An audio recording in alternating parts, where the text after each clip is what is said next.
मैं हूं वंदना पांडे और आप देख रहे हैं के न्यूज इंडिया। बुलेटिन की करेंगे शुरुआत, उससे पहले हेडलाइंस। दिल्ली सरकार ने 100 दिन पूरे, सीएम रेखा गुप्ता बोली दिशा सही दशा सुधारनी है। आप नेता मनीष सिसोदिया और सत्येंद्र जैन की फिर बड़ी मुश्किलें, एसीबी ने किया तलब, पूछताछ के लिए जारी किया समन। लद्दाख के युवाओं को सरकार ने दिया तोहफा, 85% आरक्षण, 33% सीटें देने का ऐलान। और यूपी में 34 ट्रेनी पीपीएस अफसरों को मिली जिलों में पोस्टिंग, डिप्टी एसपी रैंक के अफसर जिलों में लेंगे हर एक प्रशिक्षण। कानपुर में आरसीबी ने आईपीएल ट्रॉफी जीतकर रचा इतिहास, फाइनल में किंग्स 11 पंजाब को हराकर बनी चैंपियन, क्रिकेट ने जीत का मनाया जश्न। हरदोई में महिला की दिन दहाड़े गोली मारकर हत्या, युवक ने दौड़ाकर महिला को मारी गोली, ललावा कोतवाली की इसरापुर गांव की वारदात। आप देख रहे हैं के न्यूज, खबरों का सारथी। और औरैया से है खबर, जहां पर अज्ञात कारणों के चलते युवती ने फांसी लगाई है। सूचना पर पहुंची पुलिस ने शव को फांसी के फंदे से उतारा है। औरैया से आपको ये खबर बता रहे हैं, अज्ञात कारण बताया जा रहा है। और इसी के साथ ही अयाना थाना क्षेत्र नवादा ज्वाला प्रसाद गांव का मामला है। अज्ञात कारणों के चलते युवती ने फांसी लगाकर जान दी है। और इसी के साथ मौके पर पुलिस भी पहुंची है, जांच पड़ताल में जुट गई है। फिलहाल पूछताछ भी जारी है, परिजनों से पूछताछ भी की जा रही है कि क्या कारण रहा। औरैया से खबर, अज्ञात कारणों के चलते युवती ने फांसी लगाकर जान दी है।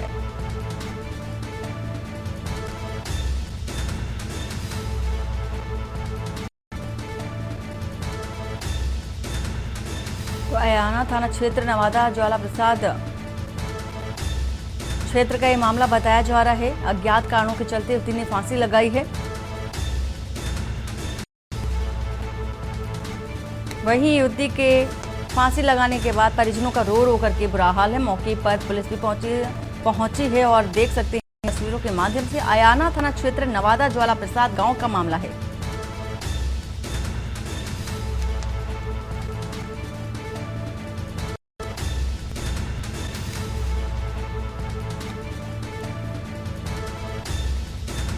अज्ञात कारण बताया जा रहा है फांसी लगाने का। और इसी के साथ ही सूचना पर पुलिस भी पहुंची है, फांसी के फंदे से शव को उतारा और पोस्टमार्टम के लिए भेजा है।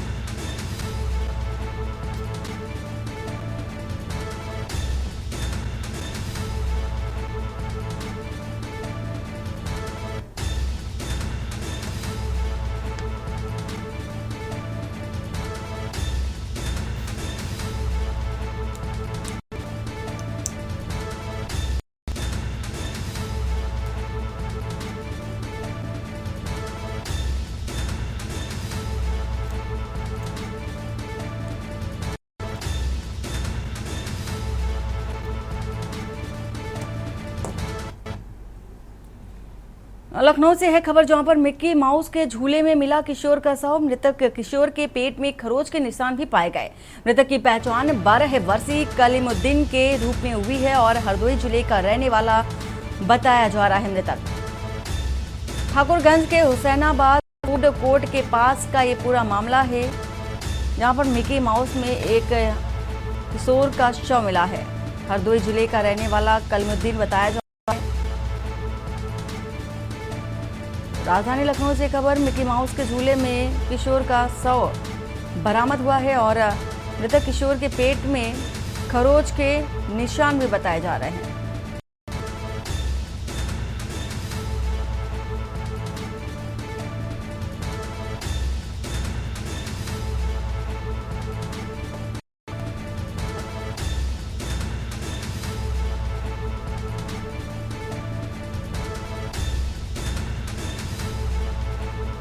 किशोर के पेट में खरोच के पाए गए हैं निशान। और इसी के साथ ही मृतक की पहचान 12 वर्षीय कलीमुद्दीन के रूप में हुई है।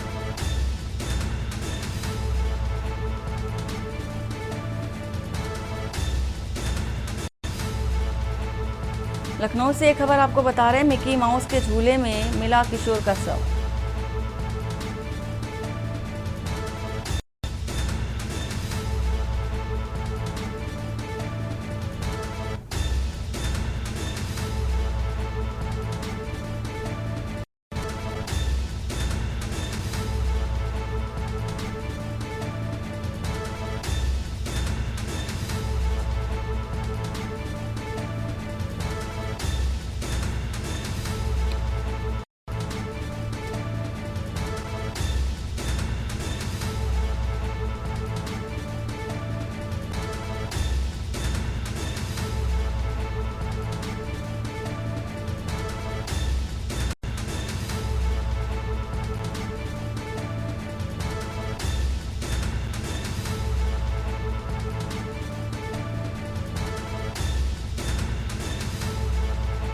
मृतक की पहचान 12 वर्षीय कलमुद्दीन के रूप में हुई है। खबर बता रहे हैं आपको राजधानी लखनऊ से हरदोई जिले का रहने वाला फिलहाल बताया जा रहा है मृतक कलमुद्दीन।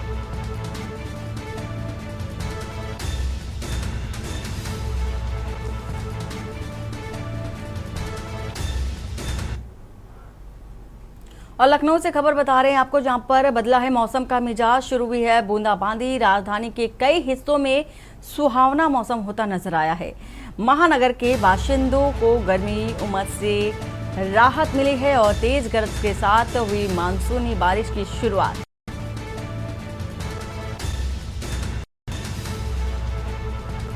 तो एक तरफ बारिश होने से लोगों को राहत भी मिली है चिलचिलाती बढ़ती गर्मी से, और इसी के साथ ही तेज गरज चमक के साथ बारिश हुई है राजधानी के कई इलाकों में और बदला है मौसम का मिजाज। बूंदाबांदी भी शुरू हो चुकी है, तस्वीर आपको दिखा रहे हैं। तो कई हिस्सों में मौसम भी सुहाना हुआ है।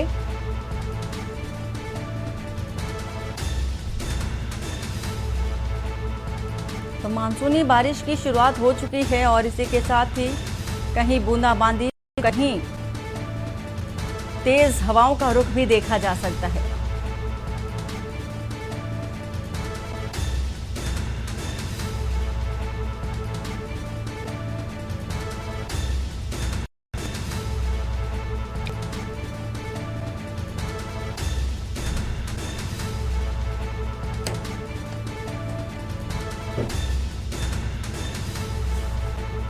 तो लखनऊ से एक खबर आपको हम बता रहे हैं, जहां पर राजधानी के कई हिस्सों में जो मौसम है बेहद सुहाना होता नजर आ रहा है।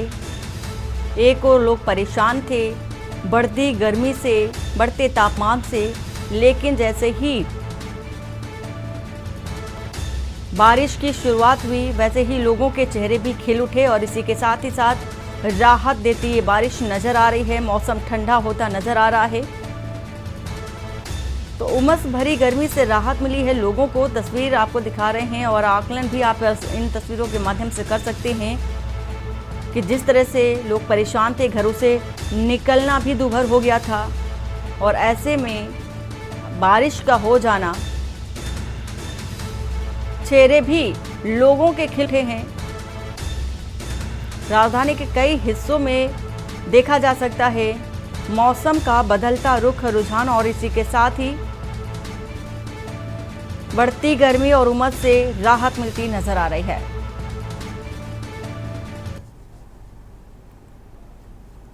और राजधानी लखनऊ से खबर, जहां पर जेल में पूर्व सांसद को वीआईपी ट्रीटमेंट का मामला सामने आया है। शासन ने लिया बड़ा फैसला, जांच में दोषियों पर हुई कार्रवाई। वहीं उप कारापाल जय नारायण भारती सस्पेंड किए गए हैं। ये बड़ा एक्शन लिया गया है। उप कारापाल जय नारायण भारती को सस्पेंड किया गया है। तो head jail warden Virendra Shah, Rajendra Prasad भी सस्पेंड किए गए हैं।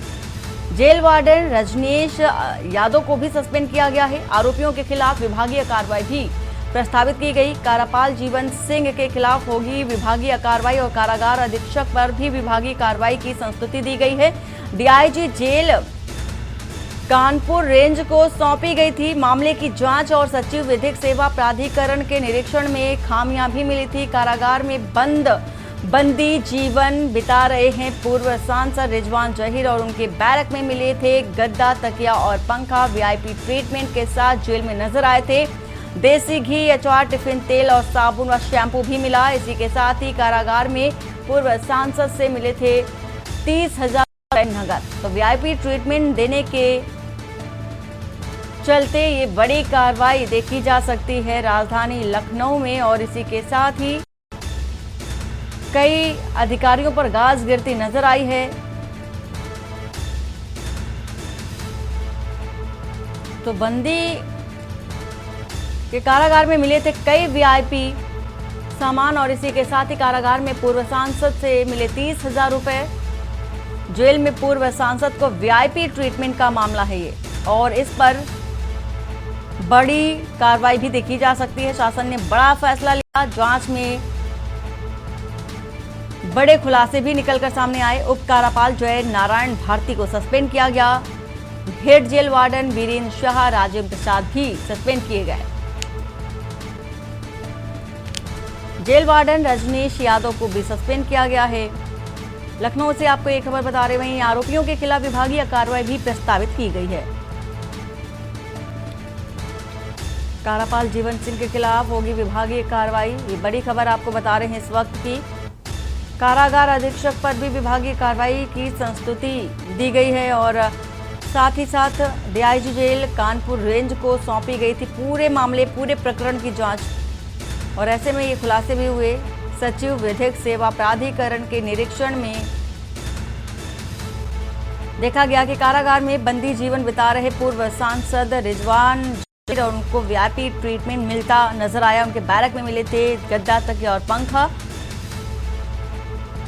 कारागार में बंदी जीवन बिता रहे पूर्व सांसद रिजवान जहीर और उनके बैरक में सारी मूलभूत जो कि सुविधाएं हैं उपलब्ध होती नजर आई। देसी आचार, टिफिन, तेल, साबुन और शैम्पू भी मिला है। कारागार में पूर्व सांसद से मिले थे 30,000 रुपए नगद। और ऐसे में जब मामले के खुलासे हुए तो सस्पेंशन ऑर्डर भी आया। इसी के साथ ही साथ शासन ने बड़ा एक्शन लिया, बड़ा फैसला भी सुनाया। जांच में दोषियों पर कार्रवाई भी हुई है। शिवा शर्मा इसी खबर पर। शिवा, जिस तरह से देखा जा रहा है कि बंदी कारागार में इस तरह के जो ट्रीटमेंट दिए जा रहे थे, वीआईपी ट्रीटमेंट दिए जा रहे थे, बड़ी कार्रवाई भी देखी जा शासन की ओर से। पूरी जानकारी विस्तार से बताइए। देखिए, पूर्व सांसद रिजवान जहीर की बैरक में गद्दा, तकिया, पैट्री और पंखा मिला था। इसके साथ ही देसी घी, अचार, टिफिन और तेल, साबुन, शैम्पू जितनी भी वीवीआईपी ट्रीटमेंट वाली चीजें थी वो अधिकारियों को निरीक्षण के दौरान मिली थी और डीआईजी जेल कानपुर रेंज को इस मामले की जांच सौंपी गई थी। अब जब जांच पूरी होकर के जेल मुख्यालय को गई है तो जेल मुख्यालय ने उप कारपाल जयनारायण भारती को सस्पेंड कर दिया है। उनके खिलाफ विभागीय कार्रवाई के आदेश दिए। इसके साथ ही head jail warder Virendra Shah और राजेंद्र प्रसाद समेत जेल वार्डर रजनीश यादव को सस्पेंड कर दिया है। साथ ही साथ कारपालक जीवन सिंह के खिलाफ विभागीय कार्रवाई के आदेश दिए और साथ ही साथ ललित जिला कारागार के जो अधीक्षक हैं उनके खिलाफ विभागीय कार्रवाई की संस्तुति प्रेषित की गई है शासन को। जरूर इस तरीके से कहना होगा कि जेल मुख्यालय ने एक बड़ी कार्रवाई की है और अपने हिसाब से ये जो वीवीआईपी ट्रीटमेंट पूर्व सांसद रिजवान जहीर को दिया जा रहा था उस मामले में करते हुए नजीर पेश की कि अगर किसी भी व्यक्ति को जेल के अंदर वीवीआईपी ट्रीटमेंट मिलेगा तो इसी तरीके की कार्रवाई होगी। फिलहाल बड़ी कार्रवाई जेल विभाग की तरफ से की गई है और शासन स्तर पर और बड़ी कार्रवाई होने की संभावनाएं हैं।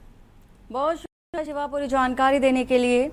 राजधानी लखनऊ से खबर, शासन ने लिया बड़ा एक्शन और जांच में दोषियों पर हुई कार्रवाई। कारापाल जय नारायण भारती सस्पेंड किए गए हैं। वहीं head jail warden Virendra Shah, Rajendra Prasad भी सस्पेंड किए गए।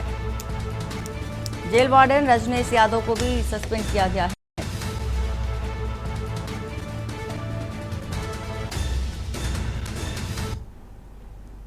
और राजधानी लखनऊ से खबर, जहां पर मंदिर की दीवार गिरने से डिलीवरी बॉय चोटिल हुआ है।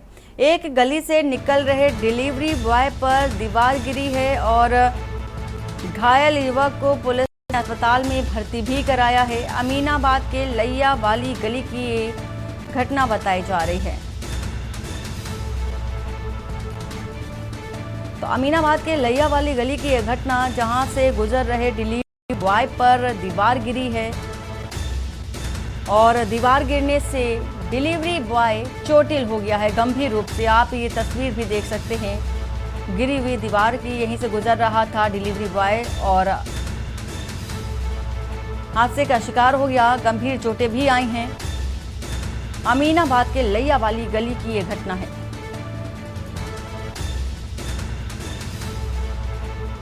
तो मंदिर की दीवार गिरने से डिलीवरी बॉय चोटिल हुआ है।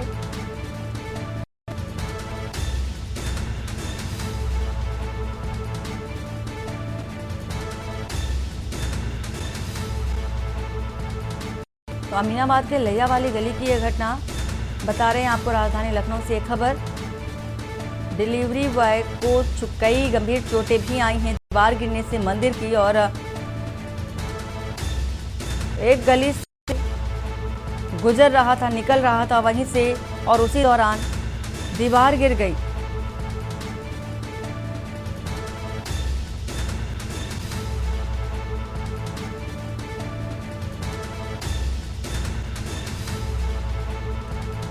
अमीनाबाद के लैया वाली गली की ये घटना बताई जा रही है।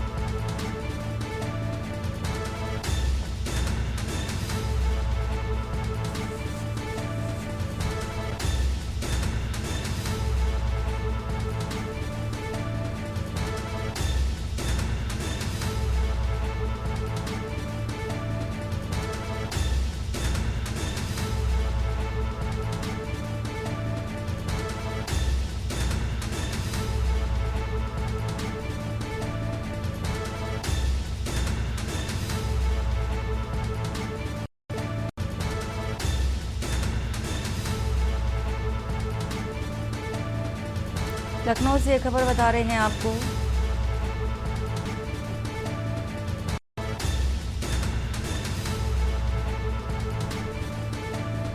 तो घायल युवक को पुलिस ने अस्पताल में भर्ती कराया है, जहां उसका इलाज किया जा रहा है। और इसी के साथ ही खबर मैनपुरी से, जहां पर किसनी थाना क्षेत्र में पुलिस और सर्विलांस टीम ने फर्जी सेना भर्ती सेंटर का खुलासा किया। भारतीय पुलिस प्रोटेक्शन फोर्स यानी कि बीपीएफ के नाम से चल रहे इस फर्जी सेंटर का संचालन अरविंद कुमार पांडे और अपनी महिला साथी सुमित्रा सेनापति के साथ मिलकर कर रहा था।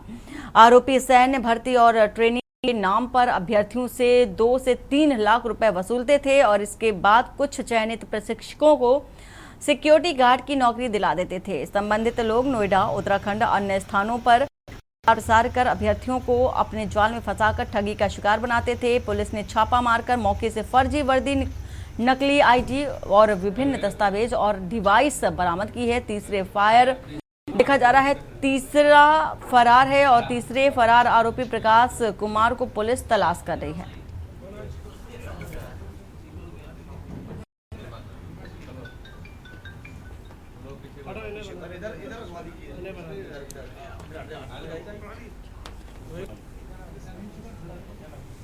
क्या कर रहे पूरी फिल्म की बना रहे हैं।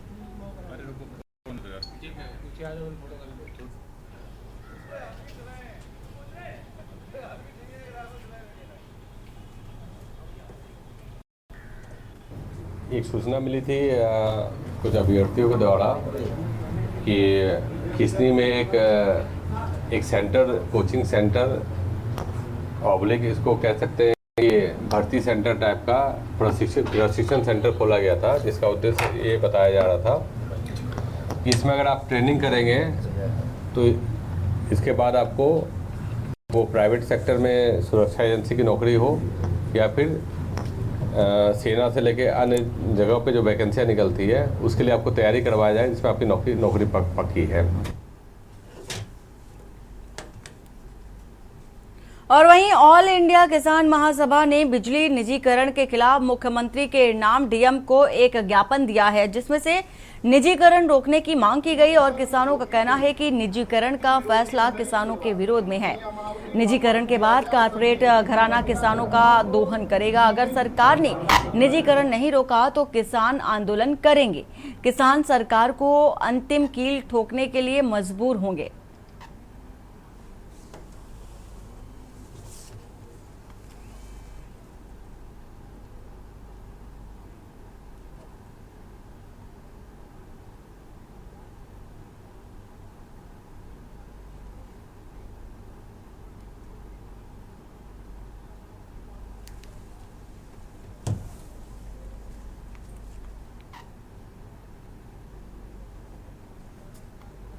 और सीतापुर से ये खबर बताने जा रहे हैं आपको, जहां पर शिक्षकों से प्रताड़ित बच्चे पहुंचे डीएम ऑफिस और अपनी पीड़ा सुनाते शिक्षकों पर मढ़े गंभीर आरोप। तो सलेमपुर नगरा क्षेत्र के बच्चों अभिभावकों ने की शिकायत और झाड़ू पोछा व टॉयलेट साफ कराने का गंभीर आरोप भी लगाया। गेहूं पिसवाने और दूध मंगाने का भी आरोप लगाया। बच्चों के इनकार पर दी जाती है नाम की अभिभावकों ने शिक्षिकाओं पर आगे उठाई है मांग। तो मामले से शिक्षा विभाग में हड़कंप भी देखा जा रहा है। डीएम ने पीड़ितों को जांच कराकर कार्रवाई का भरोसा भी दिलाया है और उच्च प्राथमिक विद्यालय सलेमपुर नगरा का ये मामला बताया जा रहा है।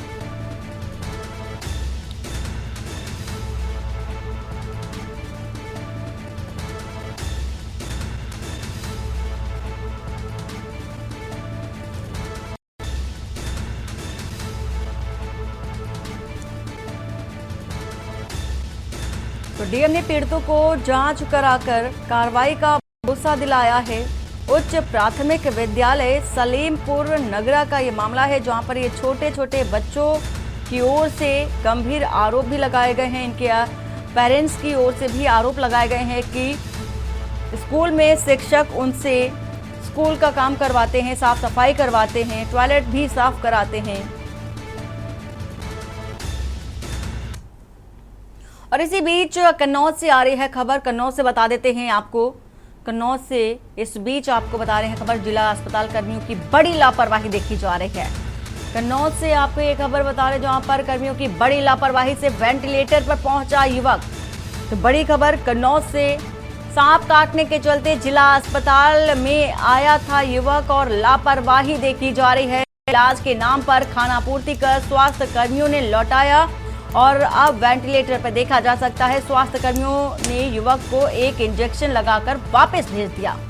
तो इलाज के नाम पर खानापूर्ति करते नजर आए हैं। अस्पताल से घर पहुंचे युवक की फिर से हालत बिगड़ गई, तो वापस जिला अस्पताल आने पर मेडिकल कॉलेज रेफर किया गया। कन्नौज से आपको ये खबर बता रहे हैं, जहां पर स्वास्थ्य विभाग की ओर से देखा जा रहा है मेडिकल कॉलेज में ये बड़ी लापरवाही।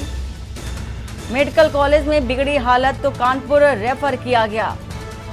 सांप काटने का पूरा मामला था। कानपुर में वेंटिलेटर पर जिंदगी मौत की जंग लड़ रहा है युवक और अपर पुलिस अधीक्षक का फ्लावर है पीड़ित सरवन सिंह।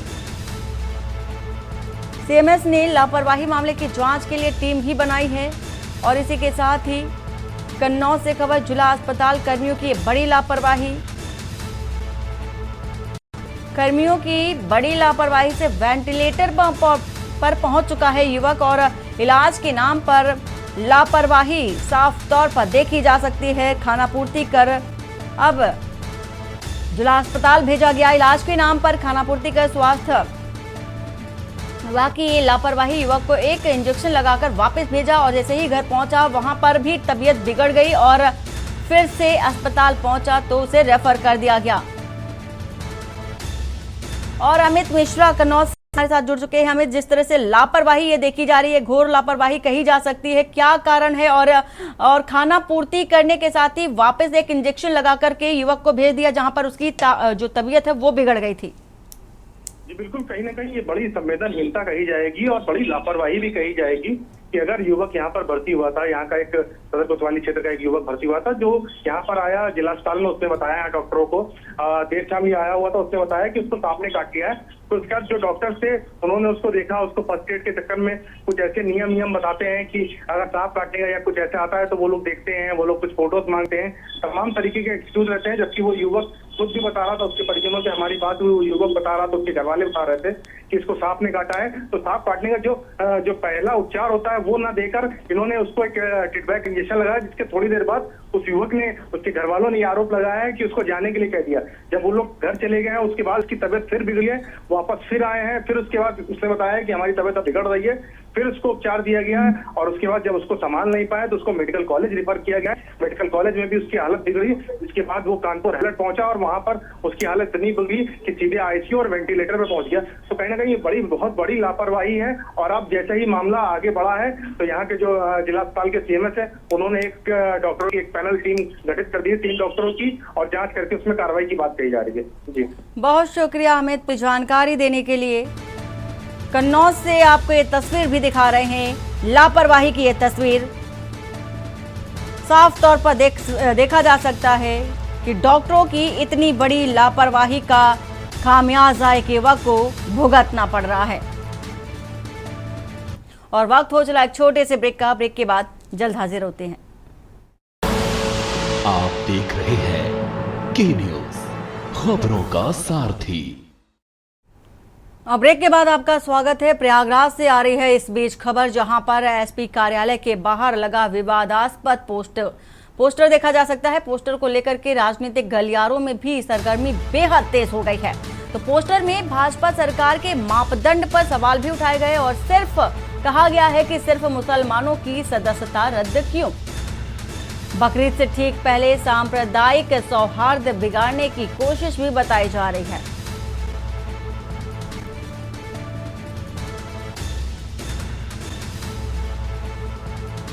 समाजवादी पार्टी के कार्यालय के बाहर ये विवादास्पद पोस्टर लगाया गया है और इसमें सरकार पर गंभीर सवाल भी पूछे गए।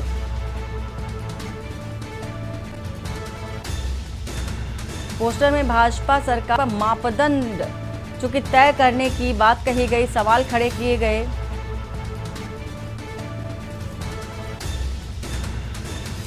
प्रयागराज से एक खबर आपको बता रहे हैं। पोस्टर को लेकर राजनीतिक गलियारों में भी चर्चा काफी तेज हो गई है।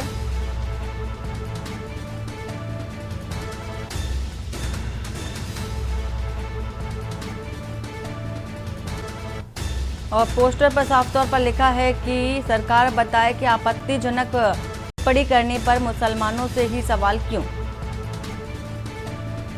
समाजवादी पार्टी जिला कार्यालय प्रयागराज के बाहर देख सकते हैं ये पोस्टर। सरकार बताए कि आपत्तिजनक टिप्पणी का क्या मापदंड होता है। और वहीं आपको खबर औरैया से बताने जा रहे हैं, जहां पर देखा जा रहा है। औरैया से आपको ये खबर बता रहे हैं, तालिबानी सजा का वीडियो आया है सामने और युवक को पेड़ से बांधकर कुछ लोगों ने पीटा है। पुलिस ने मौके पर जाकर युवक को पेड़ से छुड़ाया। युवक पर लड़की से मिलने आने का आरोप, परिजनों ने पेड़ में बांधकर कटीले तार से पीटा है। और घटना के 2 दिन बाद वीडियो वायरल हुआ था। भीड़ की मौजूदगी में पेड़ से बांधकर पिटाई हुई युवक की। और सदर कोतवाली क्षेत्र के निगड़ा गांव का मामला। और सबसे बड़ी बात तो ये कि इतनी बड़ी घटना लोगों के बीच, लोगों के सामने हो रही थी, लेकिन लोग, चूंकि स्थानीय लोग, आसपास के लोग मूक दर्शक बने, तमाशा देखते नजर आ रहे थे। किसी ने भी बचाने की कोशिश युवक को नहीं की। और इस बीच ये तालिबानी सजा आप वीडियो के माध्यम से देख सकते हैं। और इसी के साथ ही साथ बताया जा रहा है कि अपनी प्रेमिका से मिलने गया था युवक और इस दौरान उसे तालिबानी सजा का भी सामना करना पड़ा। पेड़ से बांधकर उसे मारा गया, उसे पीटा गया। वीडियो के माध्यम से आप देख सकते हैं लोग सिर्फ वीडियो बनाते रहे, पोस्ट करते रहे, लेकिन बचाने के लिए आगे कोई नहीं आया।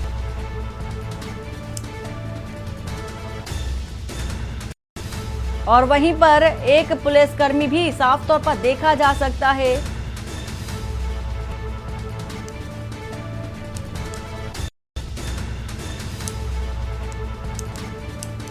फिलहाल एक्शन लिया गया है। सदर कोतवाली क्षेत्र के निगड़ा गांव का मामला है। तालिबानी सजा एक युवक को दी गई। सजा का वीडियो वायरल हुआ।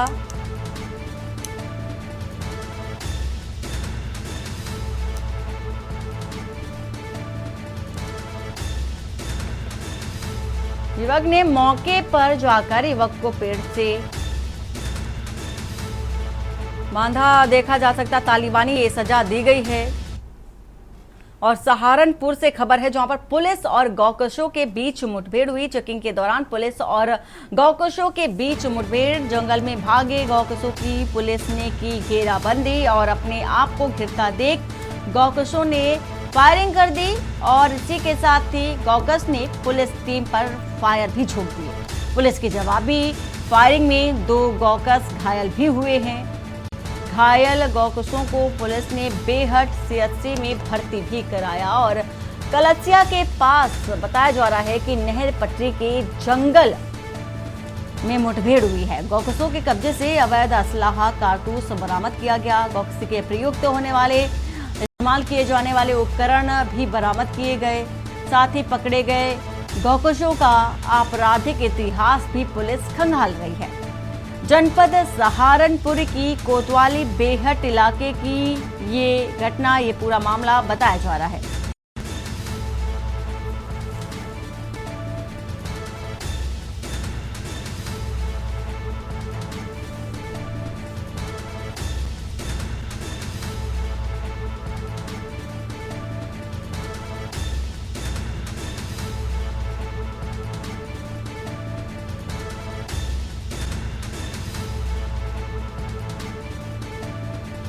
तो चेकिंग के दौरान पुलिस ने गौकशों को पकड़ा है। जंगल में भागे गौकशों की पुलिस ने घेराबंदी कर दी और इसी के साथ ही अपने आप को घिरता देख गौकशों ने फायरिंग भी की। और गौकस ने पुलिस टीम पर फायर झोंक दिए। तो पुलिस की जवाबी फायरिंग में गौकस घायल भी हुए हैं।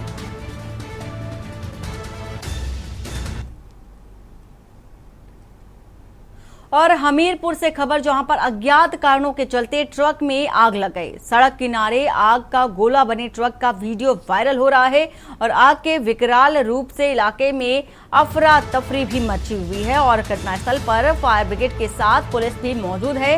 आग बुझाने का प्रयास कर रही दमकल की गाड़ियां, स्थानीय पुलिस का राहत बचाव कार्य भी जारी है।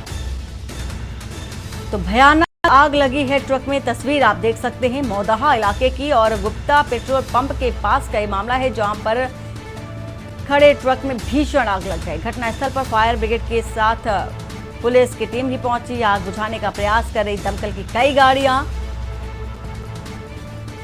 और स्थानीय पुलिस का राहत बचाव कार्य भी जारी है। तो गुबार और आग के लपटों को आप देख सकते हैं। मौदहा इलाके की ये तस्वीर आपको दिखा रहे हैं। अज्ञात कारणों के चलते ट्रक में आग लग गई। तो खड़े ट्रक में लगी है भीषण आग। वीडियो भी वायरल हो रहा है। आग लगने से अफरा तफरी का माहौल भी देखा जा रहा है।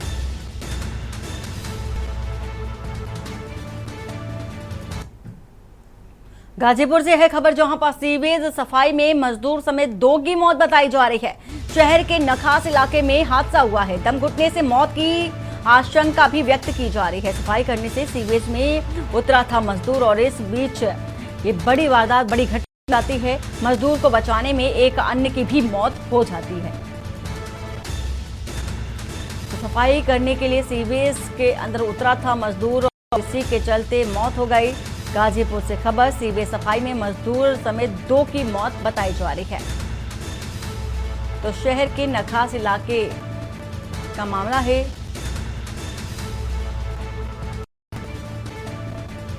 तो दम घुटने से मौत की वजह बताई जा रही है।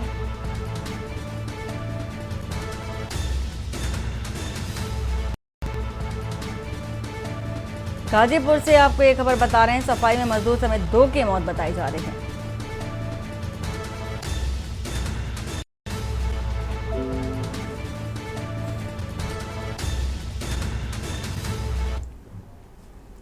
और इसी बीच नोएडा से आ रही है खबर। नोएडा से बता रहे हैं, सेक्टर 53 में 2 युवकों के साथ मारपीट है। वही थार गाड़ी से टक्कर मारने का मामला भी सामने आया। एक्शन भी लिया गया और इसी के साथ ही पुलिस ने टक्कर मारने वाली कार कब्जे में ले ली। नोएडा से एक खबर, आरोपियों की गिरफ्तारी के लिए 5 टीमें गठित की गई हैं। साथ ही आरोपियों की गिरफ्तारी के लिए 5 टीमों का गठन हुआ है। दिल्ली एनसीआर में आरोपियों की फिलहाल जारी है। तो मामले की गंभीरता को देखते हुए धाराएं भी दी गई हैं। नोएडा से ये खबर बता रहे हैं, जानलेवा हमला करने की धारा भी बढ़ाई गई है। सेक्टर 53 का मामला, 2 युवकों के साथ मारपीट हुई है और थार गाड़ी से टक्कर मारने का ये पूरा मामला था। फिलहाल कब्जे में गाड़ी को ले लिया गया है। पुलिस ने टक्कर मारने वाली थार को कब्जे में लिया है। तो 2 युवकों के बीच मारपीट हो गई थी। आरोपियों की गिरफ्तारी के लिए 5 टीमों का गठन हुआ।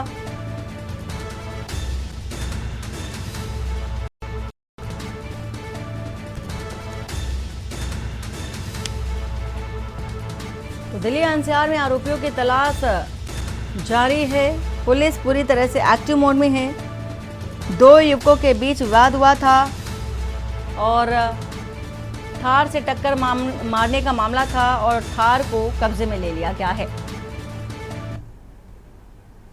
नोएडा से खबर बताने जा रहे हैं आपको। नोएडा से ये खबर, जहां पर कोविड में केस की संख्या 138 हो गई है। ये खबर आपको बता रहे हैं नोएडा से। 74 पुरुष और 64 महिलाएं कोविड पॉजिटिव पाई गई हैं। एक बार फिर से कोविड के मामले बढ़ते नजर आए। 2 मरीज आईपीडी में हैं, साथ ही 2 मरीज आईपीडी में, बाकी सब होम आइसोलेशन में हैं। तो कुल 74 मामले कोविड के मामले बढ़ते जा रहे हैं। नोएडा से ये खबर बता रहे हैं आपको, और यह एक सामान्य जुकाम बुखार की तरह ही है, ऐसा भी बताया जा रहा है। हिदायत भी दी जा रही है। जिला अस्पताल CHC PHC को भी निर्देशित किया जा रहा है। साथ ही ये भी बताया जा रहा है कि डरने की जरूरत नहीं है, बस अपने आप को सुरक्षित रखने की जरूरत है। नोएडा में कोविड में केस की संख्या 138 हो गई है, 74 नए पाए गए। तो 74 पुरुष, 64 महिलाएं हैं कोविड पॉजिटिव, 134 बताई जा रही है। पूरी जो संख्या है, 2 मरीज IPD में हैं, बाकी को आइसोलेशन में रखा गया है।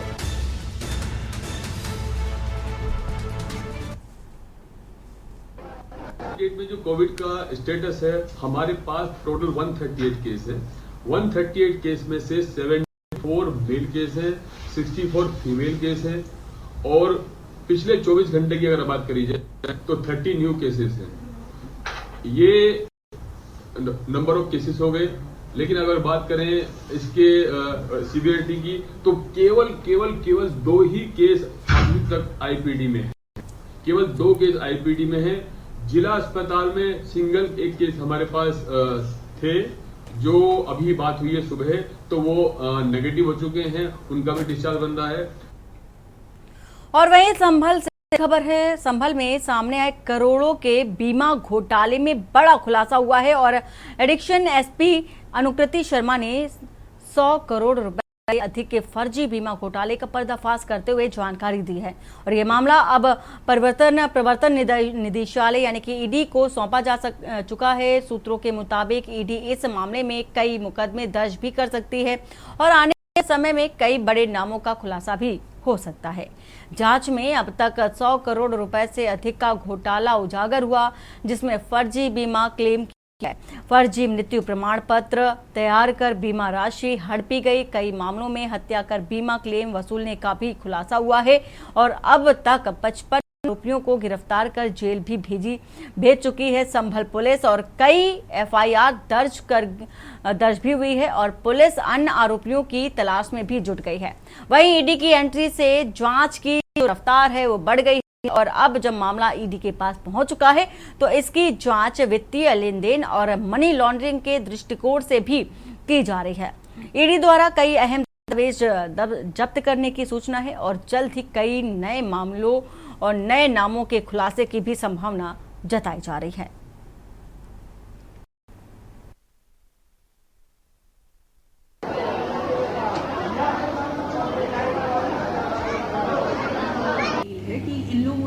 ऐसे लोगों को माध्यम अपने फ्रॉड का बनाया, जो कि एक तो बेहद गरीब है, अशिक्षित है, और उस समय वो काफ़ी पैसे की नीड में थे। जैसे कि मान लो उनके घर में किसी व्यक्ति की मृत्यु होने वाली है कैंसर या किसी बीमारी के चलते, या फिर मृत्यु हो चुकी है, तो ऐसे लोग जो गरीबी में जी रहे हैं, पैसे का अभाव है, तो उनको कोई भी मदद दिखती है तो उन्हें लगता है कि वो उनकी मदद करने आए। उनकी इस डेस्परेशन का, हेल्पलेसनेस का ये लोग फ़ायदा उठाते हैं, और आपके आधार पैन कार्ड लेकर से कई जगह हस्ताक्षर करा लेते हैं, कई जगह अंगूठा लगवा लेते हैं। प्लीज़ ऐसा आप मत कीजिए।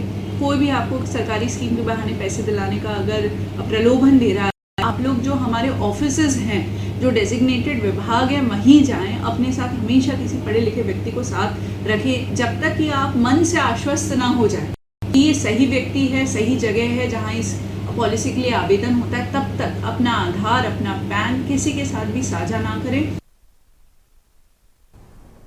और अयोध्या से खबर आ रही है। एलन मस्क के पिता एरोल मस्क पहुंचे अयोध्या। खबर अयोध्या से। सोशल मीडिया प्लेटफॉर्म X के CEO के पिता पहुंचे अयोध्या। रामलला के परिसर में कर रहे हैं दर्शन पूजन, और इसी के साथ ही महर्षि वाल्मीकि एयरपोर्ट पर प्राइवेट चॉपर से अयोध्या पहुंचे हैं। एलन मस्क के पिता और एरोल मस्क पहुंचे हैं अयोध्या। तो सोशल मीडिया X प्लेटफॉर्म के माध्यम से इस बात की जानकारी निकलकर सामने आई।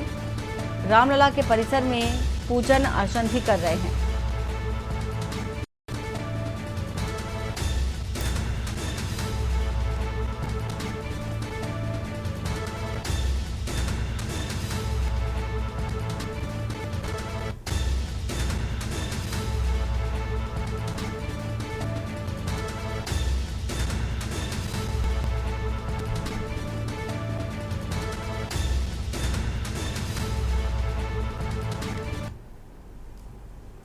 सरकार को हिला देने वाली और जनता को रुला देने वाली प्याज जो कभी 100 रुपए किलो तक बिक चुकी है, आज इस प्याज का भाव इतना गिर गया है कि किसान परेशान हैं। जिन किसानों और जमाखोरों ने कभी अवसर पाकर रुपया कमाया था, अब उनका बुरा हाल है। देश में इस समय प्याज का भाव इतना गिर चुका है कि किसान अब सरकार से हस्तक्षेप की मांग कर रहे हैं। पेश है बुलंदशहर से आपको ये तस्वीर भी दिखा रहे हैं। प्याज के दामों ने किसानों को जनपद बुलंदशहर में भी रुलाना शुरू कर दिया है, क्योंकि जनपद बुलंदशहर की सब्जी मंडी जो कि थोक के प्याज के 10 से 11 रुपए किलो है, और बाजार की अगर बात करें तो बाजार में प्याज 15 से 18 रुपए किलो तक बिक रही है। और जब तक किसान को उचित रेट नहीं मिल पाता तो किसान को प्याज की खेती करने में काफ़ी नुकसान रहता है। जिस तरह कर्नाटक, महाराष्ट्र, केरल प्याज की खेती के लिए जाने जाते हैं और वहां पर किसान प्याज मंडी बिकने के कारण सड़क पर प्याज फेंक कर विरोध कर प्रदर्शन भी कर रहे हैं।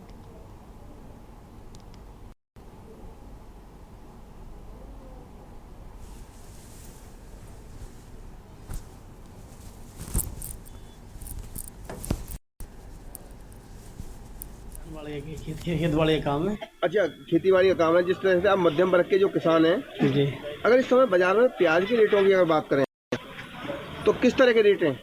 बहुत मंदा है साहब। किसानों को नुकसान है। 20 रुपए किलो प्याज बिके, मंदा बहुत। अच्छा, जिस तरह से आपकी अगर थोक की बात करें, थोक के रेट क्या चल रहे हैं? थोक के रेट चल रहे हैं 15 रुपए किलो के। 20 बेच रहे हैं ये लोग, 20 बेच रहे हैं, 15 चल रहे हैं। अच्छा, किसानों को बहुत नुकसान है। तो इस समय अगर प्याज के रेटों की बात करें किस तरह के रेट हैं? प्याज मंडी में 15-20 रुपये बिक रही है मास से। अच्छा अच्छा, थोक में अगर तुम्हें प्याज मिलती होगी तो क्या रेट मिलती होगी? वही चलिए 10-12 रुपये किलो। 10-12 रुपये। अच्छा, प्याज कभी आपने महंगी भी बेची है? 100 तक बिकी प्याज हमने। अच्छा, इस वक्त होने का कारण क्या है? मद्दी गई है। बड़े लोग जो हमें बड़े व्यापारी वो स्टॉक कर लेते हैं, किसानों माल रहता नहीं है, फिर जिन व्यापारी बड़े माल बिकेंगे महंगा बिकेगा फिर वो तो। ठेली लगा मैं, ठेली में प्याज और लहसुन भी है। अच्छा, प्याज रेटों की बात करें तो प्याज क्या रेट बेच रहे हो आप लोग? 15 रुपये किलो। अच्छा, थोक की बात करें तो तुम्हें क्या रेट मिलती है थोक में? 10-11 रुपये। अच्छा, तो इस वजह से अब जिस तरह से मंदी जो चल रही है प्याज से, तो किसानों को नुकसान हो सकता है। जैसी आ रही है हम तो वैसी बेच रहे हैं, किसानों को नुकसान तो पता। अच्छा, आपको मंदी मिल रही है तो मंदी मिल रही है इसलिए मंदी बेच। अच्छा, आगे महंगी भी बिकी है आपने प्याज? हाँ। क्या रेट तक बिकी है? 120 तक बिकी है। कर्नाटक, केरल और महाराष्ट्र के बाद अगर बात की जाए, इस वक्त हम मौजूद है उत्तर प्रदेश के जनपद बुलंदशहर में। देखा जा रहा है प्याज के जो दाम लगातार घटते जा रहे हैं, उससे कहीं ना कहीं किसानों को भारी नुकसान है। और किसानों की अगर बात करें, इस वक्त हम जो पहुंचे, के न्यूज की जो टीम पहुंची है वो पहासू मंडी में पहुंची है। जो पहासू मंडी में प्याज के दामों की अगर बात करें तो प्याज के जो दाम है, अगर बात की जाए, ये फुटकर जो विक्रेता है इनका कहना यह है हम 15 से 16 रुपए किलो बिक रहे हैं। अगर इनकी अगर थोक की बात करें, जो इनको मंडियों से जो प्याज मिलती है 10 से 12 रुपए किलो मिल रही है। इनका कहना यह है कि जो प्याज के जो दाम इस वक्त जो सस्ते हैं, उसका कारण है जो पूंजीपति जो लोग हैं, जो बड़े बड़े व्यापारी हैं, वो मंडी जाकर प्याज को मनमाफी खरीद रहे हैं, अपना स्टॉक कर रहे हैं। स्टॉक करने के साथ साथ अगर बात की जाए तो कुछ जो बची कुची जो प्याज मिलती है, ये छोटे जो दुकानदार हैं ये प्याज खरीद के लाते हैं, तो उसी हिसाब से ये प्याज को बेचते हैं। आने वाले समय में अगर बात की जाए, अगर सरकार ने पूंजीपति जो व्यापारी अगर उन पर लगाम नहीं लगाया तो हो सकता है कि प्याज के आने वाले समय में दाम बहुत ज्यादा न बढ़ जाए। क्योंकि अगर पिछले वर्ष की अगर बात करें तो प्याज जनपद बुलंदशहर की अगर बात करें, जनपद बुलंदशहर में प्याज 100 किलो 80 रुपए किलो तक बेची गई थी उस समय अगर बात की जाए तो। हालांकि व्यापारियों को फायदा हो, इस समय अगर किसान की बात करें तो किसान को बहुत नुकसान है। देखिए मेरे साथ ये दुकानदार मौजूद है, फुटकर जो दुकानदार है, इनसे हम बात करते हैं। क्या नाम है? सलीम। कहाँ के रहने वाले हो? नहीं गई। अच्छा सलीम, क्या काम करते हो? सब्जी काम। अच्छा, प्याज की अगर बात करें तो क्या दाम है प्याज के? प्याज का इस टाइम तो दाम 12 रुपये किलो, 10 रुपये किलो का दाम है जो आपको थोक में मिल रहा है? थोक में मिल रहे हैं। अच्छा, और आप क्या देख रहे हैं फिर? 15 रुपये किलो, 20 रुपये किलो। अच्छा। बस। तो इस समय मंदा होने का कारण क्या है? मंदा होने का कारण यही है कि वो लोग बड़े व्यापारी है, वो प्याज की बुकिंग कर देते हैं, गाड़ी खरीद कर दाम भर देते हैं। इस वजह से हो सकता है प्याज महंगी हो जाए महीने 15 दिन में। अगर आने वाले समय में पिछली वर्ष की बात करें तो तुमने कितनी महंगी प्याज तक बेची है? जब तो हमने 70 रुपए से लेकर 80 रुपए किलो ली थी, तो 20 रुपए किलो, 100 रुपए किलो और 90 रुपए किलो बेची थी। ये जो बड़े जो व्यापारी हैं वो मनमाफिक प्याज को खरीदते हैं, मंडी से पहले ही बुकिंग कर देते हैं, जिसके कारण इनको भी प्याज मनमाफिक नहीं मिल पाती है और कुछ ही प्याज मिल पाती है, 1 या 2 बोरी या 4 बोरी। ये बात किया, इनको 10 से 12 रुपए किलो मंडी जो थोक के रेट है वो मिल रहे हैं और ये अपनी दुकानों पर लेके 15 रुपए 16 रुपए किलो से लेकर ये इस रेट पे आज बिक रहे हैं। तो इनका जो कहना ये है कि किसानों को और हमको दोनों को ही नुकसान है, क्योंकि जो बड़े बड़े पूंजीपति हैं वो प्याज का स्टॉक कर रहे हैं। आने वाले समय में हो सकता है कि प्याज के दाम आगे बढ़ सकते हैं, लेकिन सरकार को भी कहीं ना कहीं इस चीज पर लगाम लगानी होगी। जो बड़े बड़े जो व्यापारी हैं उन पर लगाम लगानी होगी, जिससे कि प्याज के आने प्याज के दामों को रोका जा सके और जो अगर व्यापारी हैं और किसान के जो जिस तरह से किसान को जो नुकसान बैठ रहा है उसको पूरा किया जा सके। अब देखना यह होगा कि प्याज के रेटों में किसान के लिए फायदा करती है नहीं करती है, आने वाला वक्त नहीं। फिलहाल की अगर बात करें प्याज के जो किसान है उनको कहीं ना कहीं बहुत ही ज्यादा नुकसान है, क्योंकि वो अपनी लागत की बराबरी अपनी फसल को नहीं बेच पा रहे हैं। अनिल मीना के इंडिया। और वहीं राजधानी लखनऊ से आ रही है खबर, IRS अफसरों के बीच लड़ाई का ये मामला। राजधानी लखनऊ से ये बड़ी खबर, IRS अफसर योगेंद्र मिश्रा सस्पेंड। तो उत्तराखंड के काशीपुर में तैनात ज्वाइंट कमिश्नर सस्पेंड किए गए हैं। बड़ी अपडेट आपको बता रहे हैं इस वक्त की। पश्चिम बंगाल सिक्किम रीजन से संबंध किए गए योगेंद्र मिश्रा के और इसी के साथ ही IRS योगेंद्र मिश्रा पर दर्ज है हजरतगंज थाने में FIR। तो सस्पेंड किए गए हैं। IRS गौरव गर्ग और IRS योगेंद्र मिश्रा के बीच झगड़ा हुआ था, झगड़े को लेकर के सस्पेंड किए गए हैं। शिवा शर्मा इसी खबर पर है। शिवा, पूरी जानकारी विस्तार से बताइए। IRS अफसर योगेंद्र कुमार मिश्रा को फिलहाल भारत सरकार ने सस्पेंड कर दिया है और उनको सिक्किम रीजन से और पश्चिम बंगाल रीजन से अवगत कर दिया है और रीजन न छोड़ने के आदेश भी दिए हैं। ये मामला 2 IRS अफसरों के भिड़ंत के बीच का है और हाल ही में लखनऊ के अंदर इनकम टैक्स मुख्यालय IRS गौरव गर्ग जो इनकम टैक्स में बतौर डिप्टी कमिश्नर के पद तैनात है और योगेंद्र कुमार मिश्रा जो ज्वाइंट कमिश्नर है और वर्तमान में उनकी पोस्टिंग काशीपुर उत्तराखंड में थी। तो दोनों के बीच मारपीट और भिड़ंत का एक मामला हजरतगंज कोतवाली पहुंचा था और IRS की तरफ से एक FIR दर्ज कराएगी, जिसमें जानलेवा हमले के तहत तमाम जो अन्य धाराएं थी वो योगेंद्र मिश्रा के ऊपर लगी थी।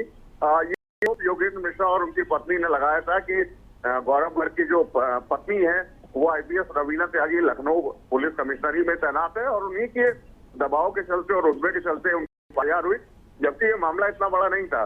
लेकिन अब चूंकि FIR हुई है तो भारत सरकार ने इसमें इनिशिएटिव लिया है, इंटरेस्ट लिया है और तत्काल योगेंद्र मिश्रा को सस्पेंड कर दिया है।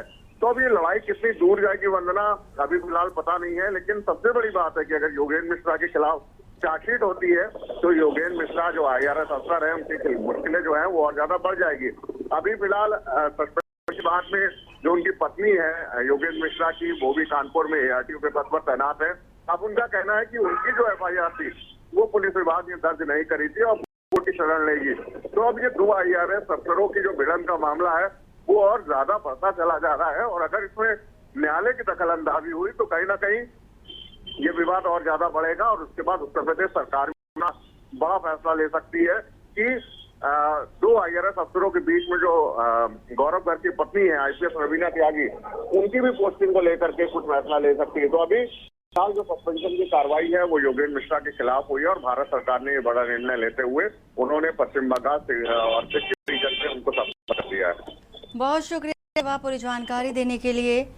IRS गौरव गर्ग और योगेंद्र मिश्रा पर ये एक्शन और इसी के साथ इनकम टैक्स ऑफिस के बंद कमरे में हुआ था विवाद दोनों के बीच और अब चूंकि देखा जा रहा है बड़ी कार्रवाई होती नजर आई है।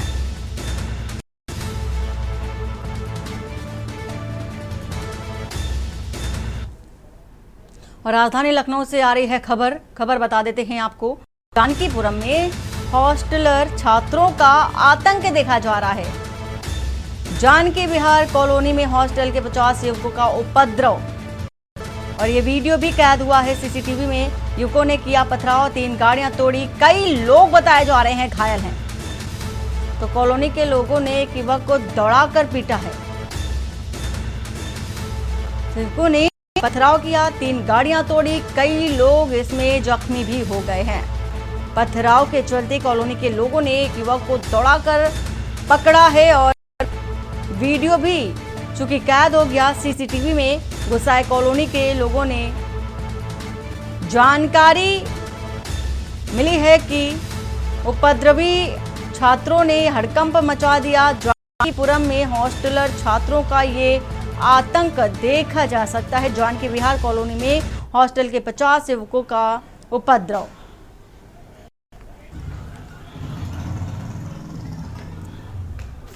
तुर्कों ने पथराव किया, वहीं 3 गाड़ियों को भी तोड़ा है। भागते हुए नजर आ रहे हैं। साफ तौर पर आप देख सकते हैं कॉलोनी के लोगों ने उन्हें पकड़ने की कोशिश भी की। और खबर फरीदाबाद से, जहां पर भूमाफियाओं के खिलाफ डीटीपी का पीला पंजा लगातार कहर ढा रहा है। फरीदाबाद में लगातार बड़े पैमाने पर अवैध प्लॉटिंग, फार्म हाउस और अवैध रूप से चल रही गतिविधियों पर तोड़फोड़ की कार्रवाई जारी है। फरीदाबाद लोकसभा में डीटीपी विभाग ने अवैध प्लॉटिंग करने वाले बिल्डरों की बनाई कॉलोनी और फार्म हाउस और उनके दफ्तरों को तोड़ने को लेकर लगातार पीला पंजा काम कर रहा है।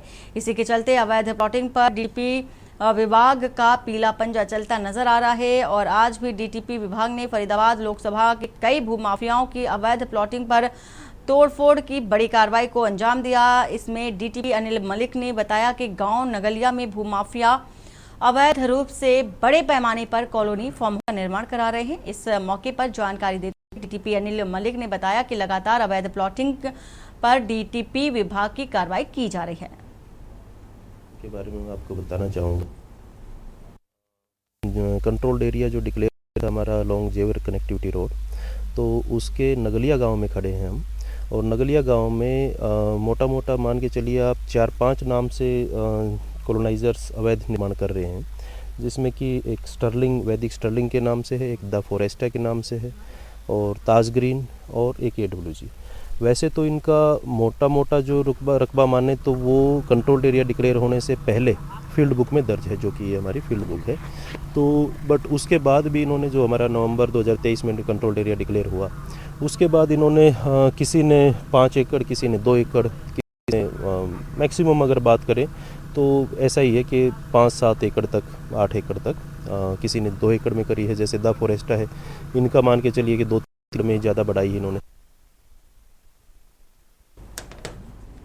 और इसी बीच राजधानी दिल्ली से आ रही है खबर, राजेंद्र पाल गौतम को मिली बड़ी जिम्मेदारी। दिल्ली से ये खबर आपको बता रहे हैं। इस वक्त कांग्रेस ने अनुसूचित जाति मोर्चा का नए राष्ट्रीय अध्यक्ष बने और ये बड़ी जिम्मेदारी सौंपी गई। एससी मोर्चा के नए अध्यक्ष होंगे राजेंद्र पाल गौतम। मल्लिकार्जुन खड़गे ने राजेंद्र पाल गौतम को बनाया है अध्यक्ष। और साथ ही साथ दिल्ली से खबर, राजेंद्र पाल गौतम को बड़ी जिम्मेदारी सौंपी गई है। तो राजेंद्र पाल गौतम को ये बड़ी जिम्मेदारी सौंपी गई है।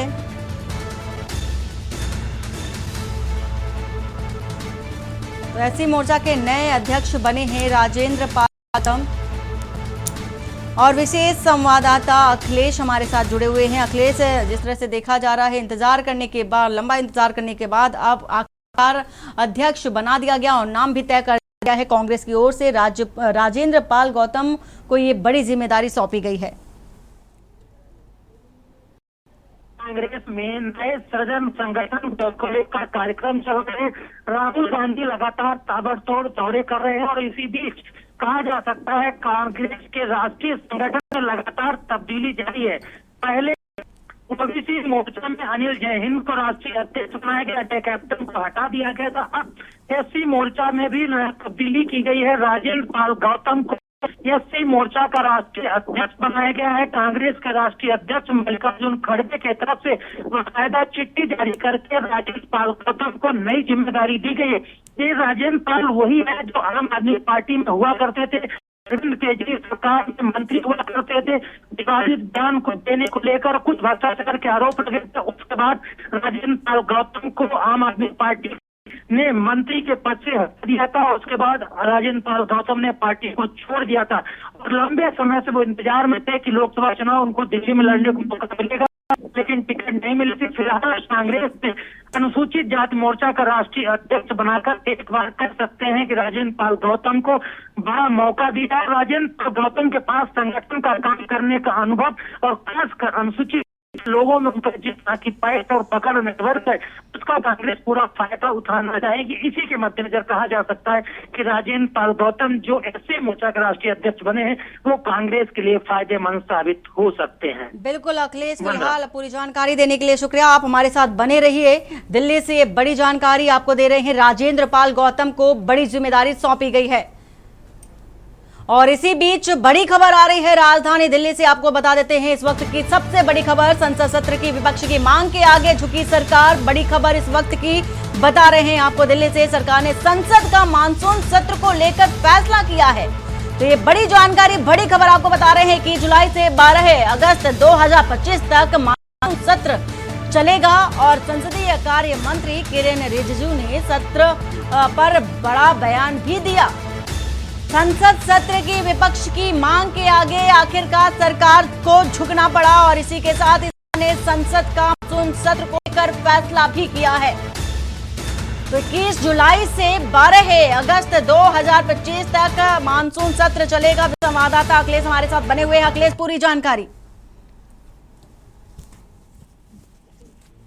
देखिए वंदना, आपको बता दें कि भारतीय जनता पार्टी लगातार विपक्ष लगातार मांग कर रहा था और विपक्ष की तरफ से लगातार एक कहा जा रहा था सीज फायर के बाद से लगातार विपक्ष से कह रहा था कि विशेष सत्र बुलाया जाए, लेकिन भारत के तरफ से एक रास्ता बीच से निकाला गया कि विशेष सत्र में बुलाकर मानसून सत्र बुलाने का घोषणा कर दी है और इसको 21 अगस्त से लेकर आगे जुलाई तक चलाने की जो बात की गई है और लगातार संसदीय कार्य मंत्री किरेन रिजिजू के से इस पर बयान जारी करके कहा गया है कि सरकार की जो विपक्ष मांग कर रहा है उसके मध्य, लेकिन जो मानसून सत्र आगामी दिनों में चलना है तो इसमें जुलाई से अगस्त के बीच में मानसून सत्र का आयोजन किया जाना है जो 21 जुलाई से लेकर 12 अगस्त तक होना है। उसको लेकर आज सरकार की तरफ फैसला की दिया गया और बाकायदा रिजिजू की तरफ से कहा गया कि मानसून सत्र बुलाया जाएगा और उससे बैठकें होंगी, लेकिन इसे विपक्ष अपनी जीत के तौर पर भी कह रहा है।